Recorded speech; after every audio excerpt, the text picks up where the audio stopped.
Karena itu kita menawarkan kepada seluruh rakyat Indonesia, PKS menawarkan, dari Nasdem menawarkan, Demokrat menawarkan, dan kami juga menawarkan bahwa gagasan diusung, gagasan ditunjukkan.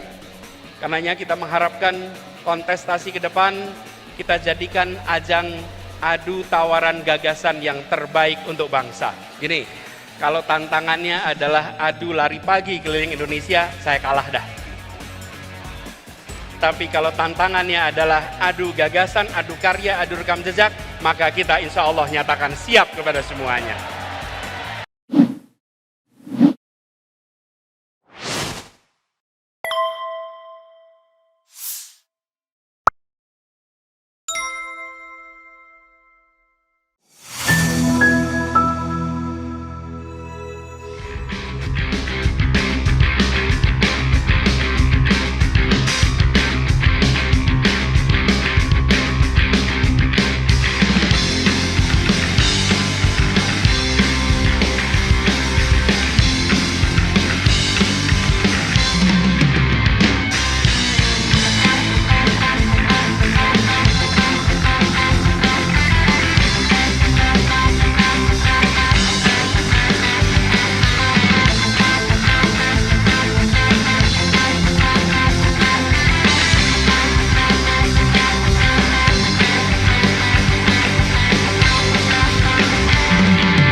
Yang terakhir, negara dengan institusi politik yang inklusif, yang melayani, akan menjunjung tinggi kesempatan warga untuk menyuarakan pandangannya, pikirannya, aspirasinya tanpa sedikit pun ada rasa takut.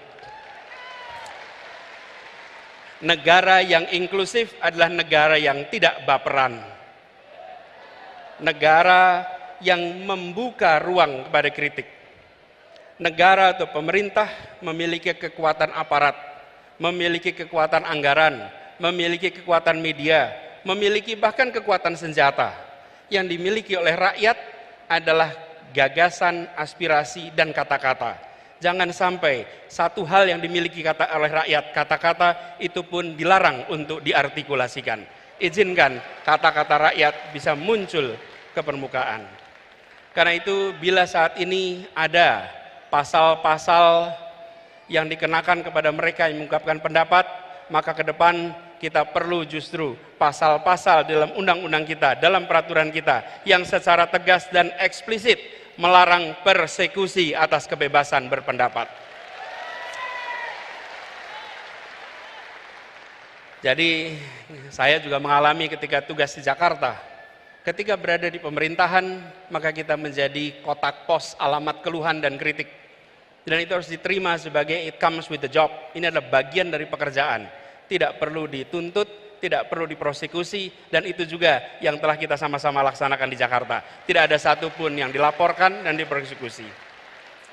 Hal lain adalah terkait dengan institusi ekonominya. Negara dengan institusi ekonomi yang bersifat ekstraktif atau memeras, cenderung membatasi akses, membatasi kesempatan ekonomi dan sumber daya finansial hanya kepada sebagian kalangan. Mereka yang berada dalam lingkar kekuasaan saja, mereka yang dekat lingkar kekuasaan saja. Sementara mereka yang jauh, mereka yang tidak bersama, tidak mendapatkannya. Ini harus kita hindari. Harus dihadirkan transparansi dan pengawasan atas penyalahgunaan kekuasaan seperti ini.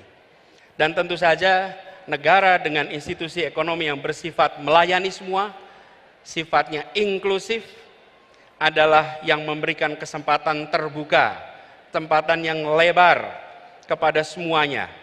Dan langkah-langkah yang kita lakukan untuk menghadirkan ini adalah memastikan bahwa yang kecil bisa menjadi besar tanpa mengecilkan yang besar.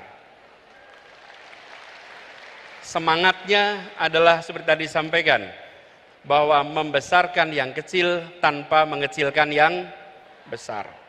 Jadi bukan hanya bersifat ekstraktif, memberikan kesempatan pada yang besar untuk makin besar, tapi harus memastikan bahwa semua dapat kesempatan yang sama. Dan negara dengan institusi ekonomi yang bersifat ekstraktif ini cenderung abai pada pengembangan pelayanan publik dan pembangunan infrastruktur. Sebaliknya, yang inklusif cenderung untuk melayani semua. Kalau kita bicara infrastruktur, tadi sudah disampaikan juga, alhamdulillah kita lihat banyak pembangunan infrastruktur besar di zaman pemerintahan sekarang ini. Kita ambil contoh pembangunan jalan, tadi juga disampaikan pembangunan jalan. Media, ada tim jurnalis dari media Kata Data, ini mengumpulkan datanya. Izinkan saya kutip di sini. Pemerintahan kali ini berhasil membangun jalan tol terpanjang dibandingkan periode-periode sebelumnya. 63% dari seluruh jalan tol berbayar yang ada di Indonesia itu dibangun di era pemerintahan sekarang. Sepanjang 1.569 km dari total 2.499 km. Itu adalah jalan berbayar. Sedangkan jalan yang tak berbayar, yang digunakan oleh semua secara gratis, yang menghubungkan mobilitas penduduk dari sudut-sudut desa ke perkotaan, yang membawa produk-produk pertanian, produk perkebunan, produk perikanan dari sentra-sentra tempat mereka dihasilkan ke wilayah-wilayah pasar, baik jalan nasional, jalan provinsi ataupun jalan kabupaten, terbangun 19.000 km di pemerintahan ini. Kalau coba saya bandingkan dengan pemerintahan 10 tahun yang lalu, di zaman Presiden Pak SBY, jalan tak berbayar yang dibangun adalah sepanjang 144.000 atau 7,5 kali lipat. Bila dibandingkan dengan jalan nasional, di pemerintahan ini membangun jalan nasional sepanjang 590 km. Di era 10 tahun sebelumnya 11.800 km. 20 kali lipat. Kita belum bicara mutu, kita belum bicara standar dan lain-lain. Kita bicara panjangnya. Kedua infrastruktur ini jelas diperlukan sama-sama. Tapi yang perlu kita perhatikan di sini adalah bahwa keberpihakan ketika bicara institusi ekonomi memberikan kesetaraan kesempatan kepada semuanya. Kita perlu memikirkan ke depan institusi yang inklusif, infrastruktur yang menunjang keseharian. Air saja misalnya, hari ini kita punya air di sini. Susenas 2019 menunjukkan 38% penduduk Indonesia menggunakan air dalam kemasan sebagai sumber air minum. Kalau itu pilihan tidak apa-apa, tapi kalau itu keterpaksaan, maka negara harus hadir menyediakan infrastruktur mikro kecil yang dirasakan oleh seluruh rumah tangga di Indonesia. Kalau kita lihat datanya, sumur ada 21%, pompa air 16%, pipa hanya 10%. Ke depan kita perlu membangun institusi ekonomi inklusif yang memang belum tentu megah untuk difoto. Belum tentu menarik seperti jalan berbayar atau airport bandara yang megah. Tapi air yang mengalir di tiap rumah tangga, infrastruktur mikro di tiap rumah tangga, itu akan memberikan rasa kebahagiaan bagi seluruh rakyat Indonesia. Infrastruktur yang bukan hanya untuk sebagian, tapi infrastruktur untuk semuanya. Kita ambil contoh yang dikerjakan sama-sama di Jakarta. Kepulauan Seribu selama berpuluh tahun adalah kepulauan yang tidak menjadi perhatian utama. bersama-sama dengan PKS, bersama dengan Demokrat ketika mengurus Jakarta, kita pastikan bahwa wilayah itu bukan wilayah yang tertinggal, tapi wilayah yang mendapatkan kesetaraan kesempatan dari kita. Bahkan ketika mereka sudah terbangun infrastruktur air, listrik, transportasi, kalau datang ketemu mereka bilangnya gini, Pak Gub, kami butuhnya ATM sekarang Pak. Dulu butuhnya transportasi, sekarang butuhnya ATM, butuhnya cooling station. Itu menggambarkan mereka sudah meningkat kebutuhannya. Karena itu yang tadi disampaikan juga, perjalanan 5 tahun di Jakarta kemarin adalah perjalanan kita membawa janji untuk rakyat Jakarta. Dan janji itu kita lunasi sama-sama untuk rakyat Jakarta. Kini saatnya untuk kita menyongsong amanah yang lebih besar bagi seluruh rakyat Indonesia. Dan kita harus bangkit dengan kekuatan sendiri. Tadi disampaikan pentingnya untuk kita menggunakan kekuatan bangsa Indonesia. Pak Ketua Majelis Suro yang saya hormati, di ujung utara Jakarta ada sebuah stadion yang terbangun, namanya Jakarta International Stadium. Stadion itu memecahkan rekor dunia karena infrastruktur yang dibangun adalah salah satu infrastruktur paling rumit yang pernah dikerjakan, di mana harus mengangkat sebuah atap yang beratnya 36.000 ton, sama seperti ngangkat 24.000 mobil bersamaan. Dikerjakan dengan kompleksitas yang sangat tinggi. Bahkan program National Geographic Megastructure menempatkan ini sebagai salah satu proyek yang patut untuk jadi pelajaran bagi seluruh dunia. Dan siapa yang membangun? Semua anak-anak yang dilahirkan oleh ibu Indonesia, yang dididik di tanah Indonesia, yang bersekolah di Indonesia, tidak menggunakan tenaga dari luar, tenaga kita. Mereka sama hebatnya, dunia mempesona dengan hasil kerja anak-anak Indonesia.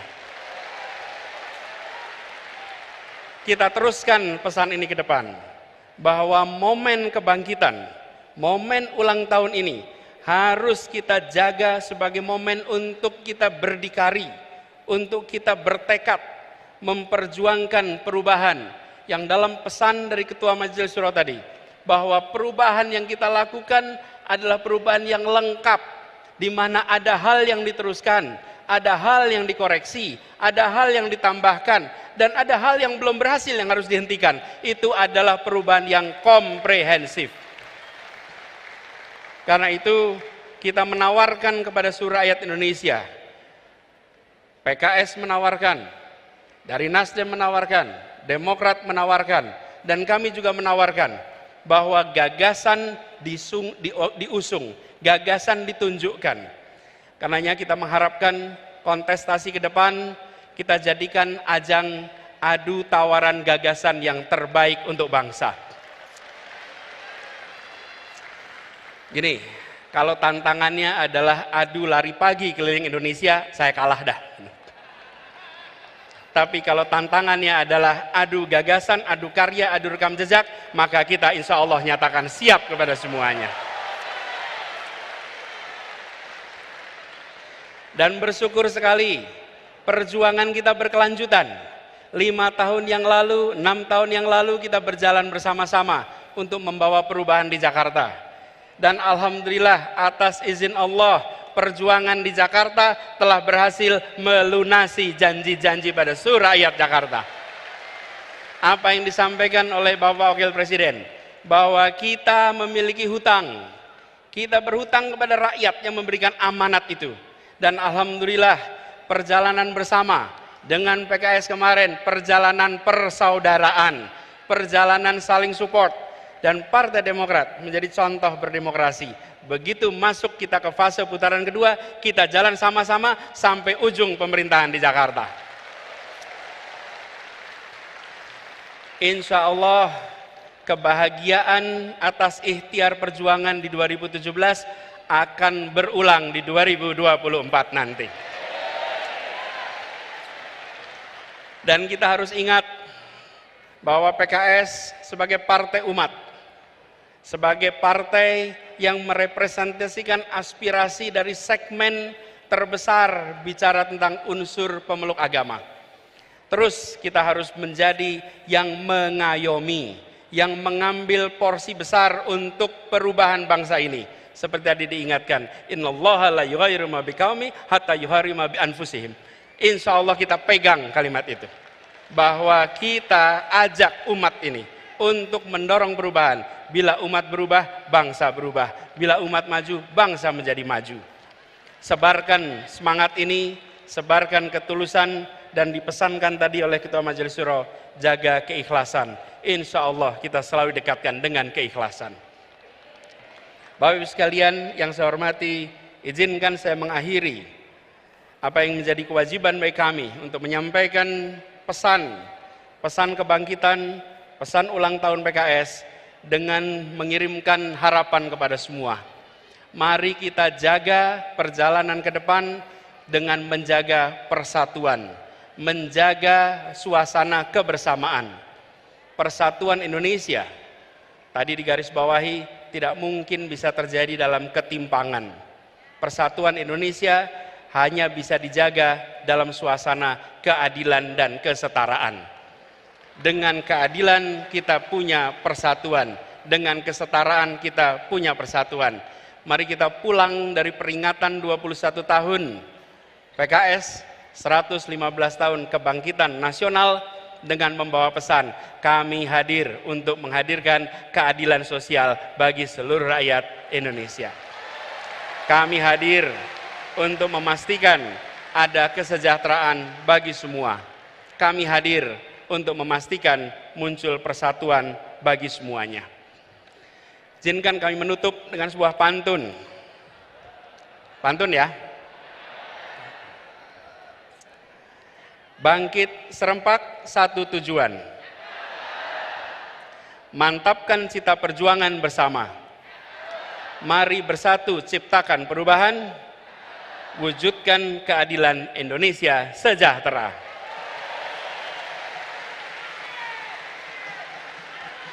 (21) bukan sekedar angka.